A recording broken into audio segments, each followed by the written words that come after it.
ಆತ್ಮೀಯರೇ, ಇವತ್ತಿನ ಈ ಒಂದು ಜನಸ್ಪಂದನ ಮತ್ತು ನಮ್ಮ ಗ್ಯಾರಂಟಿಗಳ ಸಮಾವೇಶ ಕಾರ್ಯಕ್ರಮ ಬೀದರ್ ಜಿಲ್ಲೆಯಲ್ಲಿ ಪ್ರಪ್ರಥಮ ಬಾರಿಗೆ ಔರಾದ್ ತಾಲೂಕವನ್ನು ಆಯ್ಕೆ ಮಾಡಿ, ಯಾಕೆಂದ್ರೆ ನನಗೆ ಮುಖ್ಯಮಂತ್ರಿಗಳು ಮಾತನಾಡಿ ಔರಾದಿಂದಲೇ ಪ್ರಾರಂಭ ಮಾಡಿ ಅಂತ ಹೇಳಿದ್ರು. ನನ್ನ ಮನಸ್ಸಿನಲ್ಲಿ ಔರಾದಿಂದಲೇ ಪ್ರಾರಂಭ ಮಾಡಬೇಕಂತ ಆಗಿತ್ತು. ಅದಕ್ಕಾಗಿ ಔರಾದಿಂದಲೇ ಪ್ರಾರಂಭ ಮಾಡಿ ಔರಾದ್ ಮುಗಿಸಿಗೆ ಕಮಲನಗರಕ್ಕೆ ಬಂದಿದ್ದಾರೆ. ಇತಿಹಾಸ ಪ್ರಸಿದ್ಧವಾದಂತಹ ಒಂದು ಕಮಲನಗರ ತಾಲೂಕಾ, ಇದು ನಡೆದಾಡುವ ದೇವರಾದ ನಮ್ಮ ಆರಾಧ್ಯ ದೇವರಾದಂತಹ ಪರಮ ಪೂಜ್ಯ ಲಿಂಗಕ್ಕೆ ಚನ್ನಬಸವಪಟ್ಟ ದೇವರು ಹುಟ್ಟಿದಂತಹ ಸ್ಥಳ. ಗಡಿ ಭಾಗ, ಒಂದು ಕಡೆ ತೆಲಂಗಾಣ ಇದೆ, ಒಂದು ಕಡೆ ಮಹಾರಾಷ್ಟ್ರ ಇದೆ. ಹೀಗಾಗಿ ಈ ಭಾಗದ ಅಭಿವೃದ್ಧಿ ಬಹಳ ಮಹತ್ವದಾಗಿದೆ. ಕಮಲನಗರಕ್ಕೆ ಔರಾದಕ್ಕೆ ನಮಗೆ ಬಹಳ ಆತ್ಮೀಯವಾದಂತಹ ಒಂದು ಸಂಬಂಧ ಇದೆ. ಏಕೆಂದರೆ ಹಿಂದೆನೂ ಈ ಕ್ಷೇತ್ರವನ್ನು ಹಾಗೂ ಔರಾದ್ನಲ್ಲಿ ಎಲ್ಲ ಹೋರಾಟದಲ್ಲಿ ನಮ್ಮ ತಂದೆಯವರಾದ ಪೂಜ್ಯ ಭೀಮಣ್ಣ ಕಂಡ್ರವರು ಬಹಳಷ್ಟು ಶ್ರಮ ಮಾಡಿದ್ದಾರೆ, ಸೇವೆಯನ್ನು ಮಾಡಿದ್ದಾರೆ. ಈಗ ನಾನು ರಾಜಕೀಯದಲ್ಲಿ ಬಂದ ಮೇಲೇನು ಕಮಲನಗರಕ್ಕೆ ಔರಾದ್ಗೆ ಬಹಳ ನಮ್ಮ ಅವಿನಾಭವಾದಂತಹ ಸಂಬಂಧ ಇದೆ. ಶಾಂತಿವರ್ಧಕ ಶಿಕ್ಷಣ ಸಂಸ್ಥೆಯ ಏನು ನಾನು ಅಧ್ಯಕ್ಷ ಇರುವಂತಹ ಈ ಒಂದು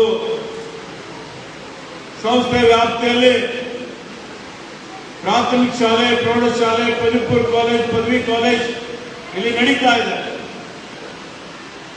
ಹೀಗಾಗಿ ಕಮಲನಗರ ಅಂತ ಹೇಳಿದ್ರೆ ನಿಜವಾಗಿಯೂ ನಮ್ಮ ತವರು ಮನೆ ಅನ್ನುವಂತ ಒಂದು ಭಾವನೆ ನಮ್ಮೆಲ್ಲರಿಗೆ ಇದೆ ಅಂತ ಹೇಳ್ತಾರೆ. ಅದಕ್ಕೆ ಇವತ್ತು ನಾನು ಜಿಲ್ಲಾಧಿಕಾರಿ ಅವರಿಗೆ ಹೇಳಿದೆ, ಔರಾದ್ ಮೊದಲಿಕ್ಕೆ ತಮ್ಮ ಕಮಲಿಂದ ಕಮಲನಗರ ಬರೋಣ ಅಂತ ಹೇಳಿ.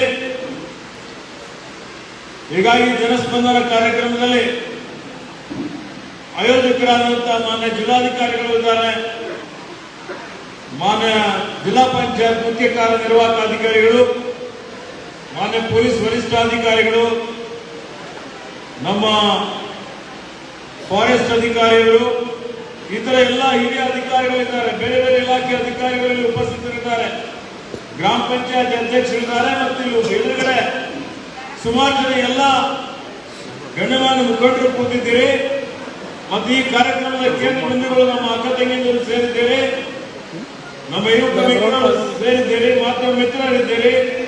ನಿಮ್ಮೆಲ್ಲರಿಗೆ ಇವತ್ತಿನ ಒಂದು ಕಾರ್ಯಕ್ರಮಕ್ಕೆ ನನ್ನ ಪರವಾಗಿ ಮತ್ತು ಕರ್ನಾಟಕದ ಸರ್ಕಾರದ ಪರವಾಗಿ ಹಾರ್ದಿಕ ಸ್ವಾಗತವನ್ನು ಬಯಸ್ತಾ ಇದ್ದೀನಿ. ಈ ಕಾರ್ಯಕ್ರಮ ಮಾಡಿದ ಉದ್ದೇಶ ಏನು? ಉದ್ದೇಶ ಏನಪ್ಪಾ ಅಂತ ಹೇಳಿದ್ರೆ, 9 ತಿಂಗಳ ಕೆಳಗಡೆ ಕರ್ನಾಟಕ ರಾಜ್ಯದಲ್ಲಿ ಚುನಾವಣೆ ಆಯಿತು. ಈ ಚುನಾವಣೆ ಅತ್ಯಂತ ಮಹತ್ವದಾದಂತಹ ಚುನಾವಣೆ ಇತ್ತು. ಈ ಚುನಾವಣೆಯಲ್ಲಿ ನೀವೆಲ್ಲ ಕರ್ನಾಟಕ ರಾಜ್ಯದ ಜನ ಕಾಂಗ್ರೆಸ್ ಪಕ್ಷಕ್ಕೆ ಆಶೀರ್ವಾದ ಮಾಡಿದ್ರು, ನಮಗೆ ಆಶೀರ್ವಾದ ಮಾಡಿ 136 MLAಗಳಿಗೆ ಗೆಲ್ಲಿಸಿಕೊಟ್ವಿ. ಬೀದರ್ನಲ್ಲಿ 408 ಗೆದ್ದಿದ್ದೇವೆ. ಬಹುಮತ ಬಂದ ಮೇಲೆ ನಮ್ಮದೇ ಆದಂತಹ ಆಡಳಿತ, ನಮ್ಮ ಸರ್ಕಾರ, ನಾವಿವತ್ತು ಆಡಳಿತ ನಡೆಸ್ತಾ ಇದ್ದೇವೆ. ಹೀಗಾಗಿ ನಾನು ಈ ವೇದಿಕೆ ಮುಖಾಂತರ ನಿಮ್ಮೆಲ್ಲರಿಗೆ, ನಮ್ಮ ಶಾಸಕರು ಗೆದ್ದಿರಬಹುದು, ಗೆದ್ದೇ ಇರಬಹುದು, ಬಹಳಷ್ಟು ಜನ ಬೆಂಬಲ ಕೊಟ್ಟಿದ್ದಾರೆ, ಬಹುಮತ ಕೊಟ್ಟಿದ್ದಾರೆ. ಅದಕ್ಕೆ ನನ್ನ ಪರವಾಗಿ, ಎಲ್ಲ ಸಚಿವ ಸಂಪುಟದ ಪರವಾಗಿ ಧನ್ಯವಾದಗಳನ್ನು ಅರ್ಪಿಸ್ತಾ ಇದ್ದೇನೆ. ನಾವು ಚುನಾವಣೆಯಲ್ಲಿ ಭರವಸೆ ಕೊಟ್ಟಿದ್ದೇವೆ, ಗ್ಯಾರಂಟಿಗಳ ಘೋಷಣೆ ಮಾಡಿದ್ದೇವೆ. 5 ಗ್ಯಾರಂಟಿ ನಾವು ಘೋಷಣೆ ಮಾಡಿದಾಗ ನಮ್ಮ ವಿರೋಧ ಪಕ್ಷಗಳು ನಮ್ಮ ಬಗ್ಗೆ ಲೇವಡಿ ಮಾಡ್ತಿದ್ರು, ಹಾಸ್ಯ ಚಟಾಕೆ ಬಾರಿಸ್ತಿದ್ರು. ಗ್ಯಾರಂಟಿ ಹೆಂಗೆ ಅನುಷ್ಠಾನ ಮಾಡ್ತಾರೆ? 50-60 ಸಾವಿರ ಕೋಟಿ ರೂಪಾಯಿ ಬೇಕಾಗ್ತದೆ. ಸುಳ್ಳು ಹೇಳ್ತಾ ಇದ್ದಾರೆ. ಈ ರಾಜ್ಯ ದಿವಾಳಿ ಆಗ್ತದೆ, ಖಜಾನಾ ಖಾಲಿ ಆಗ್ಬಿಡ್ತದೆ, ಆಡಳಿತ ವ್ಯವಸ್ಥೆ ಕುಸಿದು ಹೋಗ್ತದೆ ಅಂತ ಹೇಳಿದ್ರಲ್ಲ. ಆದರೆ ಇವತ್ತು ಕೊಟ್ಟ ಮಾತಿನಂತೆ ನಾವು ಏನೇನು ಭರವಸೆ ಕೊಟ್ಟಿದ್ದೀವಿ ಎಲ್ಲ ಭರವಸೆ ಈಡೇರಿಸಿದ್ದೇವೆ. 5 ಗ್ಯಾರಂಟಿ ಕೊಟ್ಟಿದ್ದೇವೆ. ಅದಕ್ಕೆ ಈ 9 ತಿಂಗಳ 10 ತಿಂಗಳೇನು ಬೇಕಾಗಿದೆ ಹಣ 35, 36, 40 ಸಾವಿರ ಕೋಟಿ ಬಜೆಟ್ ನಲ್ಲಿ ಇಟ್ಟಿದ್ದೇವೆ. ಮುಂದಿನ ವರ್ಷ 59 ಸಾವಿರ ಕೋಟಿ ರೂಪಾಯಿ 14ನೇ ತಾರೀಕಿನ ಆಯವ್ಯಯದಲ್ಲಿ ಮಾನ್ಯ ಮುಖ್ಯಮಂತ್ರಿಗಳು ಮೀಸಲಿಡ್ತಾ ಇದ್ದಾರೆ. 5 ಗ್ಯಾರಂಟಿಗಳನ್ನು ನಮ್ದು 5 ವರ್ಷ ಸರ್ಕಾರ ಇರ್ತದೆ, 5 ವರ್ಷ ಇವೆಲ್ಲವನ್ನು ಅನುಷ್ಠಾನ ಮಾಡ್ತೀವಿ ಅಂತ ಹೇಳಿ ತಮ್ಮೆಲ್ಲರಿಗೆ ಹೇಳ್ತೇವೆ. ಇವತ್ತು ನೋಡಿ ಯಾವ ರೀತಿಯಲ್ಲಿ ಜನ ಹಿಂದೆ ನಮ್ಮ ಸರ್ಕಾರ ಇಲ್ಲದೆ ಇದ್ದಾಗ ಬೆಲೆ ಏರಿಕೆಯಿಂದ ತತ್ತರಿಸಿ ಹೋಗಿದ್ದೀರಿ. ಗ್ಯಾಸ್ ಸಿಲಿಂಡರ್ ಬೆಲೆ ಹೆಚ್ಚಿಗಾಗಿತ್ತು, ಪೆಟ್ರೋಲ್ ಡೀಸೆಲ್ ಬೆಲೆ ಹೆಚ್ಚಿಗಾಗಿತ್ತು, ಎಲ್ಲಾ ಜೀವನಾವಶ್ಯಕ ವಸ್ತುಗಳ ಬೆಲೆ ಜಾಸ್ತಿ ಆಗಿತ್ತು. ನೀವೆಲ್ಲ ಕಷ್ಟದಲ್ಲಿ ಇದ್ದೀರಿಲ್ಲ? ಇದ್ದೀರಿಲ್ಲಪ್ಪ ರಾಜ್ಕುಮಾರ್? ಎಲ್ಲರೂ ಬಹಳ ಕಷ್ಟದಲ್ಲಿದ್ದೀರಿ. ನಿಮ್ ಕಷ್ಟ ನೋಡಿ ನಿಮ್ ಹೊರೆ ಕಮ್ಮಿ ಮಾಡಬೇಕು ಅಂತ ಹೇಳಿ ಅವೆಲ್ಲ ಮಹಿಳೆಯರ ಹೆಸರಿನಲ್ಲಿ ಗೃಹಲಕ್ಷ್ಮಿ ಯೋಜನೆ, ಈ ಗೃಹಲಕ್ಷ್ಮಿ ಯೋಜನೆ ಅಡಿಯಲ್ಲಿ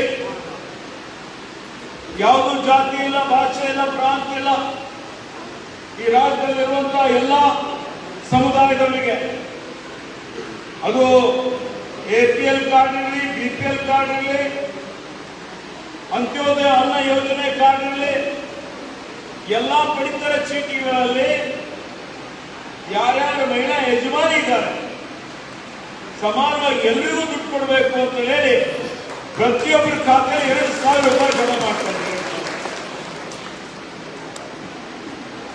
ಈ 2,000 ರೂಪಾಯಿ ಒಂದು ತಿಂಗಳಿಗೆ ಅಂದ್ರೆ 12 ತಿಂಗಳಿಗೆ ಎಷ್ಟಾಯ್ತು?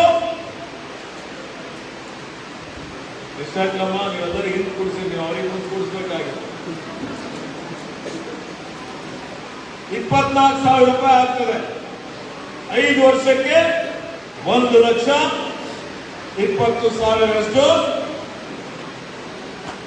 1,20,000 ರೂಪಾಯಿ ಒಬ್ಬ ಮಹಿಳೆಗೆ, ಒಂದು ಪರಿವಾರಕ್ಕೆ. ನೆನಪಿಡಿ, ಇದು ಇಡೀ ದೇಶದಲ್ಲಿ ಯಾವ ಸರ್ಕಾರ ಮಾಡದೇ ಇರುವಂತಹ ಕೆಲಸ ನಮ್ಮ ಸರ್ಕಾರ ಮಾಡ್ತಾ ಇದೆ, ನಾವು ಮಾಡ್ತಾ ಇದ್ದೇವೆ. ಬೀದರ್ ಜಿಲ್ಲೆಯಲ್ಲಿ ಸುಮಾರು 3,50,000 ಮಹಿಳೆಯರಿಗೆ ಯಜಮಾನಿ. ಆ 3,50,000 ಮಹಿಳೆಯರಿಗೆ ತಿಂಗಳಿಗೆ 2,000 ರೂಪಾಯಿ ಕೊಡ್ಲಿಕ್ಕಂತೀವಿ. ಇಲ್ಲಿವರೆಗೆ 10,000 ಬಂದವ, 12,000 ಬಂದವ, ಗೊತ್ತಿಲ್ಲ. ಅಧ್ಯಕ್ಷ ಎಷ್ಟು ಬಂದವ? ಎಷ್ಟು ಬಂದವ ಹೇಳಿ ಜೋರಿಲ್ಲಿ. 12,000 ಬಂದವ ಇಲ್ಲ? ನಿಮಗೂ ಬಂದವ? ಅದಕ್ಕೆ ಹೇಳಿದೆ, ಗ್ರಾಮ ಪಂಚಾಯತ್ ಅಧ್ಯಕ್ಷರಿಗೂ ಎಲ್ಲ ಇಲ್ಲಿ ಕೂತವರಿಗೆ ಕೊಡ್ತಾ ಇದ್ದೀವಿ. ಅರ್ಥ ಆಯ್ತಾ? ಅದಕ್ಕೆ ಇವತ್ತು ಪ್ರತಿ ತಿಂಗಳ 3.5 ಲಕ್ಷ ಅಂದ್ರೆ ಎಷ್ಟಾಯ್ತು? 70 ಕೋಟಿ. 70 ಕೋಟಿ ಒಂದು ವರ್ಷಕ್ಕೆ 800 ಕೋಟಿ. 800 ಕೋಟಿಗಿಂತಲೂ ಮೇಲ್ಪಟ್ಟು ವರ್ಷಕ್ಕೆ ನೇರವಾಗಿ ನಿಮ್ಮ ಖಾತೆಯನ್ನು ಜಮಾ ಮಾಡುವಂತಹ ಕೆಲಸ ನಮ್ಮ ಸರ್ಕಾರ ಮಾಡ್ತಾ ಇದೆ, ನಾವು ಮಾಡ್ತಾ ಇದ್ದೀವಿ ಅಂತ ಹೇಳಿ ತಮ್ಮೆಲ್ಲರಿಗೆ ಹೇಳ್ತಾ ಇದ್ದಾರೆ. ಇದು ನೆನ್ಪಿಡ್ಬೇಕಲ್ಲಮ್ಮ? ನೆನ್ಪಿಡ್ತು ಎಲ್ಲರಿಗೆ? ಯಾರ್ಯಾರಿಗೆ ಸಿಗ್ಲತ್ತ ಸ್ವಲ್ಪ ಭೇಟೊಳಗೆ ಕೈ ಎತ್ತರಿ. ಎಲ್ಲರಿಗೆ ಬರ್ತಾ ಇದೆಯಾ ದುಡ್ಡು? ಯಾರಿಗಾರ ಬರಲ್ದವ್ರಿಗೆ ಏನ್ ಮಾಡ್ಬೇಕು ಅಂತ ಈಗ ಸಭೆ ಮಾಡ್ತಾ ಇದ್ದೇವೆ. ಬರಲ್ದವ್ರಿದ್ರೆ ಈಗ ನಮ್ಮ ಮಹಿಳಾ ಮತ್ತು ಮಕ್ಕಳ ಕಲ್ಯಾಣ ಇಲಾಖೆ ಅಧಿಕಾರಿ ಇಲ್ಲೇ ಇದ್ದಾರೆ, ಅನುಷ್ಠಾನ ಇಲಾಖೆ, ಅವ್ರಿಗಿಂತ ಮೇಲಧಿಕಾರಿ ಮುಖ್ಯ ಕಾರ್ಯನಿರ್ವಹಣಾಧಿಕಾರಿ ಇದ್ದಾರೆ ಗಿರೀಶ್ ಅವರು, ಜಿಲ್ಲಾಧಿಕಾರಿ ಗೋವಿಂದ ರೆಡ್ಡಿ ಅವರು ಇದ್ದಾರೆ. ಈಗಾಗ ಅವರು ಮೇಲ್ವಿಚಾರಣೆ ಮಾಡ್ತಾ ಇದ್ದಾರೆ. ಇಡೀ ಜಿಲ್ಲೆಯಲ್ಲಿ ಯಾರಾದ್ರೂ ಬಿಟ್ಟು ಹೋದ್ರೆ ಇನ್ನೂ ಕೆಲವು 4,000 10,000 ಜನ ಬಿಟ್ಟು ಹೋಗಿರ್ಬೋದು. ಅವರಿಗೂ 2,000 ರೂಪಾಯಿ ಅವ್ರ ಖಾತೆಯಲ್ಲಿ ಜಮಾ ಇನ್ನೂ ಮಾಡಬಹುದು. ಅದಕ್ಕೆ ನಿಮಗೆ ಇದ್ರ ಬಗ್ಗೆ ಮಾಹಿತಿ ಕೊಡಬೇಕು. ಮತ್ತೆ ನಮ್ಮ ವಿರೋಧಿಗಳು ಶುರು ಮಾಡ್ಯಾರ, ಅವ್ರದ್ದು ಅಂತೂ ಅವ್ರ ಕೈಲಂತೂ ಮಾಡ್ಲಿಕ್ಕೆ ಆಗಲಿಲ್ಲ. ನಮ್ಗಿಂತ ಪೈಲಕ್ಕೂ ಸರ್ಕಾರ ಇತ್ತಲ್ಲ, 9 ತಿಂಗಳ ಕೆಳಗ ಇತ್ತಲ್ರಿ, ಒಟ್ಟು ಅವ್ರು ಏನಾದ್ರು ಬರೀ ಅಕ್ರಮ ವ್ಯವಹಾರ ಬಿಟ್ಟರೆ ಏನಾದ್ರು ಆಡಳಿತ ನಡೀತಾ? ಏನು ಮಾಡಿಲ್ಲ, ಏನು ಮಾಡಲೇ ಬೆರೀತಾ ಇದ್ದಾರೆ. ಇವತ್ತು ಮಾಡಿದ ಬಗ್ಗೆ ಎಲ್ಲ ಪ್ರಚಾರ, ಇದು ಆಗಬಾರ್ದು, ಸತ್ಯ ಸಾಯಬಾರ್ದು, ಅದಕ್ಕೆ ನಿಮಗೆ ಮುಟ್ಟಿಸ್ಬೇಕು, ಮತ್ತೊಂದು ಎಬ್ಬಿಸ್ತಾ ಇದ್ದಾರೆ. ಲೋಕಸಭೆ ಚುನಾವಣೆ ತಂತ್ರನೇ ಕೊಡ್ತಾರೆ. ನಿಮ್ಗೆ ಇವತ್ತು ಹೇಳ್ತಾ ಇದ್ದೀನಿ, 136 ಇಂಡಿಪೆಂಡೆಂಟ್ ಕೂಡ 138 ಶಾಸಕರಿದ್ದೇವೆ. ಇವತ್ತು ನಮ್ಮ ಸರ್ಕಾರ ಸ್ಥಿರ ಸರ್ಕಾರ ಇದೆ, 5 ವರ್ಷ ಇರ್ತೀವಿ, 5 ವರ್ಷ ಗ್ಯಾರಂಟಿ ಅನುಷ್ಠಾನ ಮಾಡ್ತೀವಿ ಅಂತ ಹೇಳ್ತಾರೆ. ಅದಾದ್ಮೇಲೆ ಗೃಹ ಜ್ಯೋತಿ ಯೋಜನೆ, ಗೃಹ ಜ್ಯೋತಿ ಯೋಜನೆ ಅಡಿಯಲ್ಲಿ ಯಾರ್ಯಾರಿಗೆ ಗೃಹ ಬಳಕೆದಾರರಿದ್ದೀರಿ ಫ್ರೀ ಆಗಿ ಕರೆಂಟ್ ಕೊಡುವಂಥದ್ದು, 0 ಬಿಲ್, ಅದು ಸುಮಾರು 3 ಲಕ್ಷ ಜನರಿಗೆ ಸಿಗ್ತಾ ಇದೆ. ಅದರ ಜೊತೆಯಲ್ಲಿ ಶಕ್ತಿ ಯೋಜನೆ ಮಹಿಳೆಯರಿಗಾಗಿ ಆರ್ಥಿಕವಾಗಿ ನಿಮಗೆ ಸಬಲರಾಗಿ ಮಾಡಬೇಕು ಅಂತ ಹೇಳಿ ಇಡೀ ರಾಜ್ಯದಾದ್ಯಂತ Karnataka state transport corporation buses ಇದೆ, ರಾಜ್ಯ ರಸ್ತೆ ಸಾರಿಗೆ ಸಂಸ್ಥೆಯ ಎಲ್ಲಾ ಬಸ್ಗಳಲ್ಲಿ ನಿಮಗೆ ಮುಫತ್ತಾಗಿ ಫ್ರೀಯಾಗಿ ಉಚಿತವಾಗಿ ಪ್ರಯಾಣ ಮಾಡಲಿಕ್ಕೆ ಸೌಲಭ್ಯ ನಮ್ಮ ಸರ್ಕಾರ ಒದಗಿಸಿದೆ. ನಾವು ಮಾಡಿದ್ ನೋಡಿ ಮತ್ತೆ ತೆಲಂಗಾಣ ಮಾಡುತ್ತೆ. ಫ್ರೀ ಬಸ್ಸಿನ ಓಡಾಡಲಿಲ್ಲ ಏನಮ್ಮ ಹೇಳಿ. ಅದಕ್ಕೆ ಈ ದೇವಾಲಯ ಇನ್ಕಮ್ ಜಾಸ್ತಿ ಆಗಿರಲ್ಲ, ದೇವಾಲಯ ಒಂದಿನಲ್ಲಿ ದುಡ್ಡು ಜಾಸ್ತಿ ಆಗಿಲ್ಲ. ಸುಬ್ರಹ್ಮಣ್ಯಂ ಸ್ವಾಮಿ ಟೆಂಪಲ್ ಹೋಗಿದ್ದೆ ನಾನು, ಅಲ್ಲಿ ವರ್ಷಿಗೆ 150 ಕೋಟಿ ರೂಪಾಯಿ ಹಣ ಬರ್ತದೆ.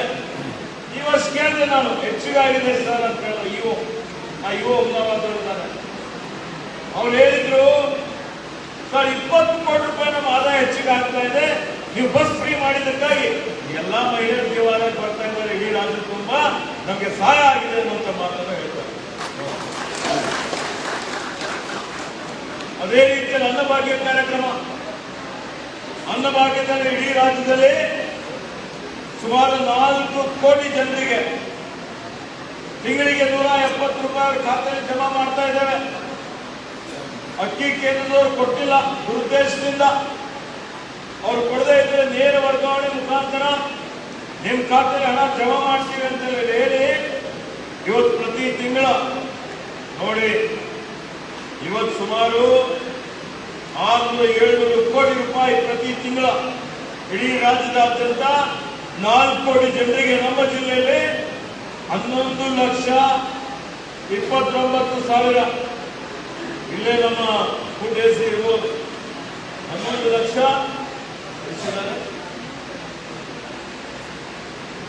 ಅದೆಲ್ಲ 11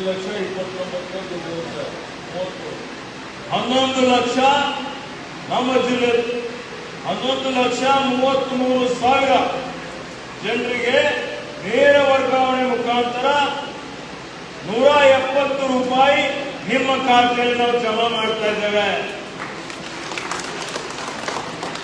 ಹಾಗೆ ಯುವ ನಿಧಿ ಕಾರ್ಯಕ್ರಮ ಯುವಕರಿಗಾಗಿ, ಈ ನಿರುದ್ಯೋಗಿ ಯುವಕರಿದ್ದಾರೆ, ಉದ್ಯೋಗದ ಸಮಸ್ಯೆ ಇದೆ, ಅವರಿಗೆ ಉದ್ಯೋಗ ಸಿಗುವವರೆಗೆ ಪದವೀಧರ ಆದ ಮೇಲೆ 6 ತಿಂಗಳವರೆಗೆ ಅವರಿಗೆ ಉದ್ಯೋಗ ಸಿಕ್ಕಿಲ್ಲ ಅಂತ ಹೇಳಿದ್ರೆ ಅವರಿಗೆ ಗುರುತಿಸಿ ಪ್ರತಿ ತಿಂಗಳವರಿಗೆ ಪದವೀಧರರಿಗೆ 3,000, ಡಿಪ್ಲೊಮಾದವರಿಗೆ 1,500 ರೂಪಾಯಿ, ನೇರವಾಗಿ 5,000 ಜನ ಇವತ್ತು ಬೀದರ್ ಜಿಲ್ಲೆಯಲ್ಲಿ ನೋಂದಣಿ ಮಾಡುವರಿದ್ದಾರೆ. ಅವರಿಗೆ ಹಣ ನೇರವಾಗಿ ಕೊಡುವಂತಹ ಕೆಲಸ ನಮ್ಮ ಸರ್ಕಾರ ಮಾಡ್ತಾ ಇದೆ. ನೋಡಿ, 5 ಗ್ಯಾರಂಟಿ.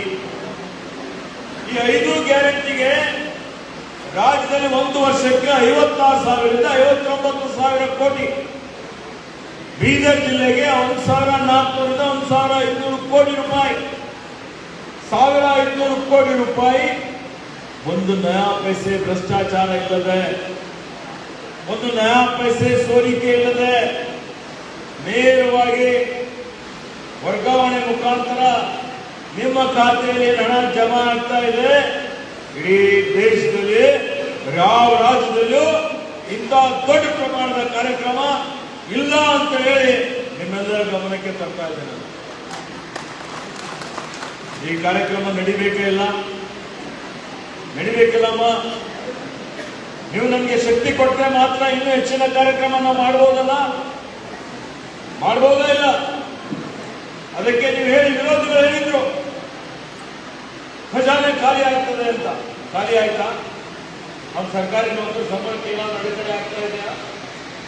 ಇಲ್ಲ. ಅಭಿವೃದ್ಧಿ ನಡೀತಾ ಇದೆ ಇಲ್ಲ? ಗ್ರಾಮ ಪಂಚಾಯತಿಯಲ್ಲಿ ನಡೀತಾ ಇದೆ. ತಾಲೂಕು ಮಟ್ಟದಲ್ಲಿ ಕಲ್ಯಾಣ ಕರ್ನಾಟಕ ವ್ಯಾಪ್ತಿಯಲ್ಲಿ 400 ಕೋಟಿ ರೂಪಾಯಿ ಬಿಡುಗಡೆ ಆಗಿದೆ. ನೀರಾವರಿ ಯೋಜನೆಗಳು ನಡೀತಾ ಇದೆ, ಎಲ್ಲ ನಡೀತಾ ಇದೆ. ಇವತ್ತು ಯಾವುದೇ ಒಬ್ಬ ವ್ಯಕ್ತಿ ಕೈಯಲ್ಲಿ ದುಡ್ಡು ಹೋಯ್ತು ಅಂದ್ರೆ ಅವನು ಏನ್ ಮಾಡ್ತಾನೆ? ಆ ಹಣ ವಿದೇಶದಲ್ಲಿ ಒಯ್ದಿರ್ತಾನೆ. ಅದಾನಿ ಕೈಯಲ್ಲಿ ನೀವು ಸಾವಿರಾರು ಕೋಟಿ ರೂಪಾಯಿ, ದಿನ 1,000 ಕೋಟಿ ಲಾಭ ಇದೆ ಅದಾನಿಗೆ. ಆತನಿಗೆ ಲಾಭ ಆದ್ರೆ ಏನಾಯ್ತು? ದಿನ 1,000 ಕೋಟಿ, 30 ದಿವಸಕ್ಕೆ 30,000 ಕೋಟಿ, 50,000 ಇದೆ. ವರ್ಷಕ್ಕೆ 6 ಲಕ್ಷ ಕೋಟಿ. ಏನಾಯ್ತಪ್ಪ? ಹೋಗಿ ವಿದೇಶದಾಗ ಇರ್ತಾನೆ, ಬಂಡವಾಳ ಹೊಡಿತಾನೆ. ಬಡವರಿಗೆ ನಾವು ದುಡ್ಡು ಕೊಡೋದ್ರಿಂದ ಒಬ್ಬರಿಂದ ಒಬ್ಬರಿಗೆ ಹಣ ಹೋಗ್ತದೆ, ಒಂದು ಕೈ ಮತ್ತೊಂದು ಕೈಗೆ. ನೀವು ಹೋಗ್ತೀರಿ, ಎಲ್ಲೋ ಶಾಪಿಂಗ್ ಹೋಗ್ತೀರಿ, ಮಕ್ಕಳಿಗಾಗಿ ಬಟ್ಟೆ ಖರೀದಿ ಮಾಡ್ತೀರಿ, ಬಿಸ್ಕಿಟ್ ಖರೀದಿ ಮಾಡ್ತೀರಿ, ಸಣ್ಣ ಪುಟ್ಟ ಕೆಲಸ ಕಾರ್ಯ ಮಾಡ್ತೀರಿ. ಇದರಿಂದ ಉತ್ಪಾದನೆ ಹೆಚ್ಚಿಗೆ ಆಗ್ತದೆ, ಆರ್ಥಿಕತೆ ಜಾಸ್ತಿ ಆಗ್ತದೆ, ನಮ್ಮ ತಲಾದಾಯ ಜಾಸ್ತಿ ಆಗ್ತದೆ, GDP ಗ್ರೋತ್ ಜಾಸ್ತಿ ಆಗ್ತದೆ. ಇದು ಅರ್ಥ ಮಾಡ್ಕೊಳ್ಬೇಕು. ಬಡವರಿಗೆ ಒಬ್ಬನಿಗೆ ಸಹಾಯ ಮಾಡೋದಕ್ಕಿಂತಲೂ ಲಕ್ಷಾಂತರ ಕೋಟ್ಯಾಂತರ ಜನರಿಗೆ ಸಹಾಯ ಮಾಡಬೇಕು ಅನ್ನುವಂತಹ ದೃಷ್ಟಿಯಿಂದ ಕಾಂಗ್ರೆಸ್ ಸರ್ಕಾರ, ನಮ್ಮ ಸರ್ಕಾರ ನಿಮ್ಮ ಅಭಿವೃದ್ಧಿಗಾಗಿ ಈ ಕಾರ್ಯಕ್ರಮ ಮಾಡಿದೆ ಅನ್ನುವಂಥ ಮಾತನ್ನು ಹೇಳಿಕೆ ಬಯಸ್ತೇನೆ. ಅದಕ್ಕೆ ಆತ್ಮೀಯ ಬಂಧುಗಳೇ, ಇವೆಲ್ಲ ಕಾರ್ಯಕ್ರಮವನ್ನು ಸದುಪಯೋಗ ಪಡೆದುಕೊಳ್ಬೇಕು. ಇದ್ರ ಜೊತೆಯಲ್ಲಿ ಹಿಂದೆ ನಾವೇನ್ ಮಾಡಿದ್ದೇವೆ? ಮನೆ ಇಲ್ಲದವರಿಗೆ, ವಸತಿ ರೈತರಿಗೆ ಬಸ್ತಿ ಕೊಡುವಂಥದ್ದು, ಅಂಬೇಡ್ಕರ್ ಯೋಜನೆ ಇದೆ, ಬಸವ ಯೋಜನೆ ಇದೆ, ದೇವಾದರ್ಶ ಯೋಜನೆ ಇದೆ. ಅಂಥವರಿಗೆ ಮನೆ ಕೊಡುವಂತ ಕಾರ್ಯಕ್ರಮ ಮಾಡಲಿಕ್ಕೆ ಮುಂದೆ ಯೋಜನೆ ರೂಪಿಸ್ತಾ ಇದ್ದೇವೆ. ವೃದ್ಧಾಪ್ಯ ವೇತನ ಇದೆ, ಅನೇಕ ಪೆನ್ಷನ್ಗಳಿದ್ದಾವೆ. ಇವತ್ತು ಯಾರ್ಯಾರು ಅಂಗವಿಕಲರ ವೇತನ ಇದೆ, ಮೈತ್ರಿ ಇದೆ, ಮನಸ್ವಿನಿ ಇದೆ. ಕೃಷಿ ಭಾಗ್ಯ ಬೀದರ್ಗೂ ಕೊಡಬೇಕು ಅನ್ನುವಂತ ಒತ್ತಾಯ ನಾನು ಮಾಡಿದ್ದೇನೆ. ಈ ಭಾಗದಲ್ಲಿ ಇನ್ನೂ ಹೆಚ್ಚಿನ ಅಭಿವೃದ್ಧಿ ಮಾಡಬೇಕು ಅಂತ ಹೇಳಿ, ಅದರಲ್ಲಿ ವಿಶೇಷವಾಗಿ ಶಿಕ್ಷಣಕ್ಕೆ, ಆರೋಗ್ಯಕ್ಕೆ, ಕಲ್ಯಾಣ ಕರ್ನಾಟಕದಲ್ಲಿ ನಮ್ಮ ಜಿಲ್ಲೆಗೆ 100 ಕೋಟಿ ರೂಪಾಯಿ ಅನುದಾನ ಬಂದಿದೆ. 400 ಕೋಟಿ, 400 ಕೋಟಿಯಲ್ಲಿ 100 ಕೋಟಿ ರೂಪಾಯಿ ಅಕ್ಷರಾವಿಷ್ಕಾರ 25%. ಪ್ರಾಥಮಿಕ ಶಾಲೆ, ಪ್ರೌಢಶಾಲೆಗೆ ಅಲ್ಲಿ ಕೋಣೆಗಳಿರ್ಬೋದು, ಅಲ್ಲಿರುವಂತಹ ಆಟದ ಸಾಮಾನುಗಳು, ಆಟದ ಮೈದಾನ ಇರ್ಬೋದು, ಪೀಠೋಪಕರಣ, ಪಾಠೋಪಕರಣ, ಶೌಚಾಲಯ, ಕುಡಿಯುವ ನೀರು, ಸುತ್ತು ಗೋಡೆ, ಈ ಒಂದು ಶಿಕ್ಷಣದ ಅಭಿವೃದ್ಧಿ ಮಾಡಬೇಕು ಅಂತ ಮೀಸಲಿಟ್ಟಿದ್ದೇವೆ. ಆರೋಗ್ಯದ ಕ್ಷೇತ್ರದಲ್ಲಿ ಹೆಚ್ಚಿನ ಒಂದು ಸಾಮಾನ್ಯ ಜನರಿಗೂ ಗ್ರಾಮ ಪಂಚಾಯತಿ ಮಟ್ಟದಲ್ಲೂ ಗುಣಮಟ್ಟದ ಆರೋಗ್ಯ ಸಿಗಬೇಕು ಅಂತಲೇ ಮೂಲ ಸೌಕರ್ಯಕ್ಕೆ ಹೆಚ್ಚಿನ ಒಂದು ಅನುದಾನ ಕೊಡ್ತಾ ಇದ್ದೇವೆ. ರಸ್ತೆ, ಚರಂಡಿ, ಕುಡಿಯುವ ನೀರು, ಬೀದಿ ದೀಪ ಇವೆಲ್ಲೂ ಸೌಕರ್ಯ ಕೊಡುವಂಥದ್ದಕ್ಕೆ ಅನುದಾನ ಕೊಡ್ತಾ ಇದ್ದೇವೆ. ನಿರುದ್ಯೋಗಿ ಯುವಕರಿಗೆ ಉದ್ಯೋಗ ಕೊಡಬೇಕು ಅಂತ ಹೇಳಿ ನಂದೇ ಅರಣ್ಯ ಇಲಾಖೆ ಇದೆ. ಅರಣ್ಯ ಇಲಾಖೆ ನೂರಾರು ಹುದ್ದೆಗಳು ಖಾಲಿ ಇದ್ದಂಥದ್ದು ಈಗ ಭರ್ತಿ ಮಾಡುವಂತಹ ಪ್ರಕ್ರಿಯೆ ನಾವು ಪ್ರಾರಂಭ ಮಾಡಿದ್ದೇವೆ. ನಾನು ಪರಿಸರ ಇಲಾಖೆ ನನಗೆ ಬರ್ತದೆ, ಅಲ್ಲಿ 253 ಹುದ್ದೆಗಳು ಖಾಲಿ ಇತ್ತು. ಆ 253 ಹುದ್ದೆಗಳು ಭರ್ತಿ ಮಾಡಲಿಕ್ಕೆ ನೋಟಿಫೈ ಮಾಡಿದ್ದೇನೆ. ಕಲ್ಯಾಣ ಕರ್ನಾಟಕ ಭಾಗದಲ್ಲಿ 40,000 ಸರ್ಕಾರಿ ನೌಕರಿಗಳು ಖಾಲಿ ಇದ್ದಾವೆ. ಎಲ್ಲ ಶಿಕ್ಷಕರ ಖಾಲಿ ಇದ್ದಂಥದ್ದು ಎಲ್ಲ ಹುದ್ದೆಗಳು ಹಿಂದೆ ಸರ್ಕಾರ ಒಂದೇ ಹುದ್ದೆ ತುಂಬಿಲ್ಲ, ನಾವು ಬಂದಮೇಲೆ ತುಂಬ್ತಾ ಇದ್ದೇವೆ. ಪೊಲೀಸ್ ಇಲಾಖೆ ಇರ್ಬೋದು, ಕಂದಾಯ ಇಲಾಖೆ ಇರ್ಬೋದು, ಎಲ್ಲ ವಿವಿಧ ಇಲಾಖೆಗಳಲ್ಲಿ ಖಾಲಿ ಇರುವಂತಹ ಸರ್ಕಾರಿ ನೌಕರಿ ಹುದ್ದೆಗಳು ತುಂಬಿ ಅಲ್ಲಿ ನಿರುದ್ಯೋಗಿ ಯುವಕರಿಗೆ ಉದ್ಯೋಗ ಕೊಡಬೇಕು ಅನ್ನುವಂತಹ ಒಂದು ಕಾರ್ಯಕ್ರಮವನ್ನು ನಾವು ರೂಪಿಸಿದ್ದೇವೆ. ಹೀಗಾಗಿ ಹಲವಾರು ಕಾರ್ಯಕ್ರಮ ನಡೀತಾ ಇದೆ. ಈಗ ನಾವು ಬಂದಂಥದ್ದು ಸರ್ಕಾರ ನಿಮ್ಮ ಮನೆ ಬಾಗಿಲಿಗೆ ಬರಬೇಕು ಅಂತಲೇ ಅದಕ್ಕೆ ಜನಸ್ಪಂದನ ಕಾರ್ಯಕ್ರಮ ಮಾಡ್ತಾ ಇದ್ದೇವೆ. ನಿನ್ನೆ ರಾಜ್ಯ ಮಟ್ಟದಲ್ಲಿ ಮುಖ್ಯಮಂತ್ರಿಗಳು ವಿಧಾನಸಭೆ ಮೆಟ್ಟಿಲ ಮೇಲೆ ಮಾಡಿದ್ದಾರೆ. ಎಲ್ಲ ಇಲಾಖೆಗಳನ್ನು ಸೇರಿಸಿಕೊಂಡು ಯಾವುದೇ ನಿಮ್ಮ ಸಮಸ್ಯೆ ಇದ್ರೆ ವಿಳಂಬ ಆಗಬಾರದು, ಪಾರದರ್ಶಕತೆಯಿಂದ ನಿಮ್ಮ ಕೆಲಸ, ನಮ್ಮ ಕಾರ್ಯಕ್ರಮಗಳು ಕಾನೂನು ವ್ಯಾಪ್ತಿಯಲ್ಲಿ ಬರುವಂಥದ್ದು ಮಾಡಬೇಕು ಅಂತ ಹೇಳಿ ಜಿಲ್ಲಾಧಿಕಾರಿಗಳು ಸೇರಿಸಿಕೊಂಡು ಎಲ್ಲಾ ಇಲಾಖೆ ಅಧಿಕಾರಿಗಳು ಇಲ್ಲಿ ಉಪಸ್ಥಿತರಿದ್ದಾರೆ. ನೀವು ಈಗಾಗಲೇ ಅರ್ಜಿ ಕೊಟ್ಟಿದ್ದೀರಿ, ಕೌಂಟರ್ ಮಾಡಿದ್ದೇವೆ. ನಿಮ್ಮ ಅರ್ಜಿಯನ್ನು ಇಲ್ಲೇ ಯಾವ ಇತ್ಯರ್ಥ ಮಾಡಬಹುದು, ಅದನ್ನು ವಿಲೇ ಮಾಡ್ತೇವೆ. ಯಾವ್ದು ಆಗೋದಿಲ್ಲ ಅಂಥದ್ದು 7 ದಿವಸ 10 ದಿವಸಗಳ ಒಳಗಾಗಿ ನಿಮಗೆ ಜಿಲ್ಲಾಧಿಕಾರಿಗಳು ಸಂಬಂಧಪಟ್ಟಂತ ಅಧಿಕಾರಿಗಳಿಗೂ ಹಿಂಬರ ಕೊಡ್ತಾರೆ. ಆ ಅರ್ಜಿ ಏನಾಯ್ತು ಅಂತ ಹೇಳಿ ಅದಕ್ಕೆ ಈ ಜನಸ್ಪಂದನ ಕಾರ್ಯಕ್ರಮ ನಿಮ್ಮ ಸಮಸ್ಯೆಗಳು ಕಂದಾಯದಿರ್ಬೋದು, ನಿಮ್ಮ ಸಮಸ್ಯೆಗಳು ಮೂಲ ಸೌಕರ್ಯದಿರ್ಬೋದು, ಯಾವುದೇ ಸಮಸ್ಯೆಗಳಿದ್ರು ಅದು ಇಲ್ಲಿ ಕೂಡ್ತೀವಿ. ನಾವು ಯಾರ್ಯಾರು ಅರ್ಜಿ ತಗೊಂಡ್ಬಂದಿರಿ ಸಾಲಾಗಿ ಬಂದು ನನಗೆ ಕೊಡಿ, ಅದನ್ನು ಬಗೆಹರಿಸಲಿಕ್ಕೆ ನಾನು ಸೂಚನೆಯನ್ನು ಕೊಡ್ತೇನೆ ಅನ್ನುವಂಥ ಮಾತನ್ನು ಹೇಳಿಕೆ ಬಯಸ್ತಾ ಇದ್ದೀನಿ. ಅದರ ಜೊತೆಯಲ್ಲಿ ಮುಂಬರುವಂತಹ ದಿನಮಾನಗಳಲ್ಲಿನೂ ಈ ಭಾಗ ಇನ್ನೂ ಹೆಚ್ಚಿನ ಅಭಿವೃದ್ಧಿ ಆಗಬೇಕು. ನಿಮ್ಗೇನೇನು ಇವತ್ತು ಅಭಿವೃದ್ಧಿ ಮಾಡಲಿಕ್ಕೆ ನಿಮ್ಮ ಅನಿಸಿಕೆಗಳು, ನಿಮ್ಮ ಏನಾದರೂ ಮನವಿಗಳು, ಪ್ರಸ್ತಾವನೆಗಳಿದ್ರೇನು ಕೊಡಬಹುದು. ಮುಂಬರುವಂತಹ ದಿನಮಾನಗಳಲ್ಲಿ ಸರ್ಕಾರದ ವತಿಯಿಂದ ಆದ್ಯತೆ ಮೇರೆಗೆ ನಮ್ಗೆ ಏನು ಅನುದಾನ ಇದೆ, ಹಣಕಾಸಿನ ಲಭ್ಯತೆ ಆಧಾರದ ಮೇಲೆ ಒಂದರ ಮೇಲೆ ಒಂದು ತೆಗೆದುಕೊಂಡು ಈ ಭಾಗದ ಸರ್ವಾಂಗೀಣ ಅಭಿವೃದ್ಧಿ ಮಾಡಲಿಕ್ಕೆ ನಮ್ಮ ಸರ್ಕಾರ ಬದ್ಧವಾಗಿದೆ ಅನ್ನುವಂಥ ಮಾತನ್ನು ಹೇಳಿಕೆ ಬಯಸ್ತಾರೆ. ಕೊನೆಯದಾಗಿ ಇವತ್ತು ರಾಷ್ಟ್ರದಲ್ಲಿ ಒಂದು ರೀತಿಯ ವಾತಾವರಣ ಇದೆ. ಇವತ್ತು ಒಂದು ಭಯದ ವಾತಾವರಣ, ಜಾತಿಗಳಲ್ಲಿ ಧರ್ಮಗಳಲ್ಲಿ ಒಡೆದಾಡುವ ನೀತಿ ಅನುಸರಿಸಿ ಜನರಿಗೆ ದಾರಿ ತಪ್ಪಿಸುವಂಥದ್ದು, ಯುವಕರಿಗೆ ದಾರಿ ತಪ್ಪಿಸುವಂಥದ್ದು ನಡೀತಾ ಇದೆ. ಇದಕ್ಕೆ ಯಾರು ಕಿವಿಗೊಡಬೇಡಿ. ಇವತ್ತು ನಮ್ಮ ರಾಷ್ಟ್ರ ಬಹುತ್ವದ ರಾಷ್ಟ್ರ. ಎಲ್ಲಾ ಜಾತಿ, ಎಲ್ಲಾ ಭಾಷೆ, ಎಲ್ಲಾ ಧರ್ಮೀಯ ಜನರು ಒಂದು ಕಡೆ ನಾವೆಲ್ಲ ಸೇರಿದ್ದೇವೆ. ಈ ರಾಷ್ಟ್ರಕ್ಕಾಗಿ ಎಲ್ಲ ಸಮುದಾಯದವರು ತ್ಯಾಗ ಮಾಡಿದ್ದಾರೆ, ರಕ್ತ ಕೊಟ್ಟಿದ್ದಾರೆ. 145 ಕೋಟಿ ಜನ ನಾವೆಲ್ಲ ನಮ್ಗೇನಿದ್ದಾರೆ ಅವರೆಲ್ಲರೂ ದೇಶಭಕ್ತರೇ. ಕೆಲವೊಂದು ಜನ ರಾಷ್ಟ್ರ ಪ್ರೇಮ, ದೇಶಭಕ್ತಿ, ನಮ್ಮ ಜಾಗೀರಿದೆ, ನಾವೇ ಗುತ್ತಿಗೆ ತೆಗೆದುಕೊಂಡಿದ್ದೇವೆ ಅಂತ ಹೇಳಿ ಕಿರಿಚಾಡಿ ಸಮಾಜದಲ್ಲಿ ಸಾಮರಸ್ಯ ಕದಡುವಂತ ಕೆಲಸ ಮಾಡ್ತಾ ಇದ್ದಾರೆ. ಅಂಥವರಿಗೆ ನೀವು ಕಿವಿಗೊಡದೆ, ಅಂಥವರ ಯಾವುದೇ ಒಂದು ಷಡ್ಯಂತ್ರಕ್ಕೆ ಬಲಿಯಾಗಬೇಡಿ. ಯುವಕರು ಶಾಂತಿ ಕಾಪಾಡಿ.